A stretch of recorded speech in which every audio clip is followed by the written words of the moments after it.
Hello friends, welcome to new video. आपका स्वागत है। ऑल 630 में आज हम आपके लिए लेकर आए हैं प्रथम कोटि की अपक्रिया क्या है और इसका आपको बताएंगे कि प्रथम कोटि और इसमें अंतर क्या होता है। ठीक है, तो यहाँ पर आपको क्वेश्चन दिया है अपक्रिया की कोटि से क्या अपक्रिया की कोटि से आप क्या समझते हैं और प्रथम कोटि और शून्य कोटि की अपक्रिया में क्या अंतर है।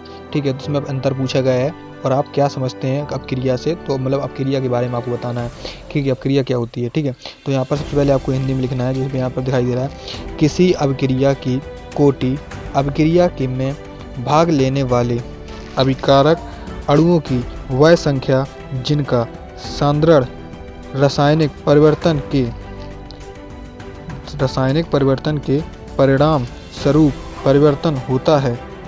ठीक है, उसे अपक्रिया की कोटि कहते हैं। ठीक है, तो ये आपकी हो गई क्या अपक्रिया कोटि। दोबारा से हम बताते हैं इसमें, देखो किसी अपक्रिया की कोटि अपक्रिया में भाग लेने वाली अभिकारक अणुओं की वह संख्या जिनका सांद्रण रासायनिक परिवर्तन के परिमाण स्वरूप परिवर्तन होता है। ठीक है, मतलब परिमाण स्वरूप परिवर्तन होता रहता है। ठीक है, तो अगर परिवर्तन होगा तो वह अपक्रिया की कोटि कहलाती है। क्या कहलाती है? अपक्रिया की कोटि। तो आपको ये ध्यान में रखना है कि परिणाम स्वरूप अपक्रिया कोटि के लिए। अब ये पढ़ते हैं यहाँ पर प्रथम कोटि। तो प्रथम कोटि क्या होती है? देखिए प्रथम कोटि, तो प्रथम कोटि नहीं, पहले हम शून्य कोटि पढ़ेंगे तो आपको प्रथम कोटि ज़्यादा समझ में आएगी। ठीक है, तो हम पहले पढ़ेंगे शून्य कोटि। तो यहाँ पर पढ़ेंगे शून्य कोटि। देखो शून्य कोटि वे अपक्रिया जिनमें जिसकी प्रकृति में अभिकारक अणुओं के सांद्रण में कोई परिवर्तन नहीं होता है, मतलब जिसमें कोई परिवर्तन नहीं होता है, उसे शून्य कोटि की अपक्रिया कहते हैं।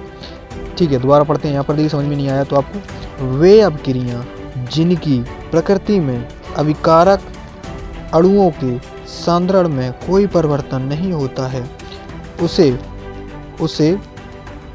शून्य कोटि की अपक्रिया कहते हैं। ठीक है, और प्रथम कोटि की अपक्रिया कैसे कैसे कहते हैं?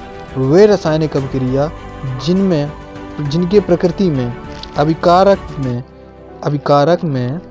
के एक अणु के सांद्रण में जो परिवर्तन होता है उसे हम प्रथम कोटि की अपक्रिया कहते हैं।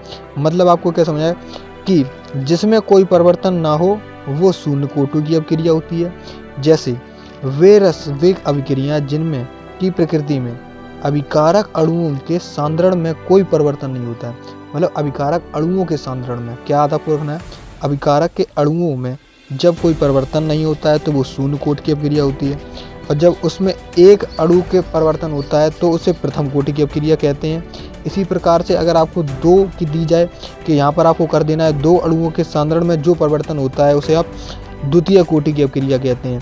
इसी प्रकार से 3 होती है तो तृतीय कोटि, 4 होती है तो चतुर्थ कोटि। ठीक है, तो ये आपको बताते हैं। ठीक है, अगर आपको वीडियो अच्छी लगी तो वीडियो को लाइक करें, चैनल सब्सक्राइब करें और बेल आइकन को दबा दें, जिससे आपको हमारी नोटिफिकेशन आपको जल्दी से जल्दी मिलते रहे, और आप चाहें तो स्क्रीनशॉट ले सकते हैं। ठीक है, तो मिलते हैं आपको नेक्स्ट वीडियो में।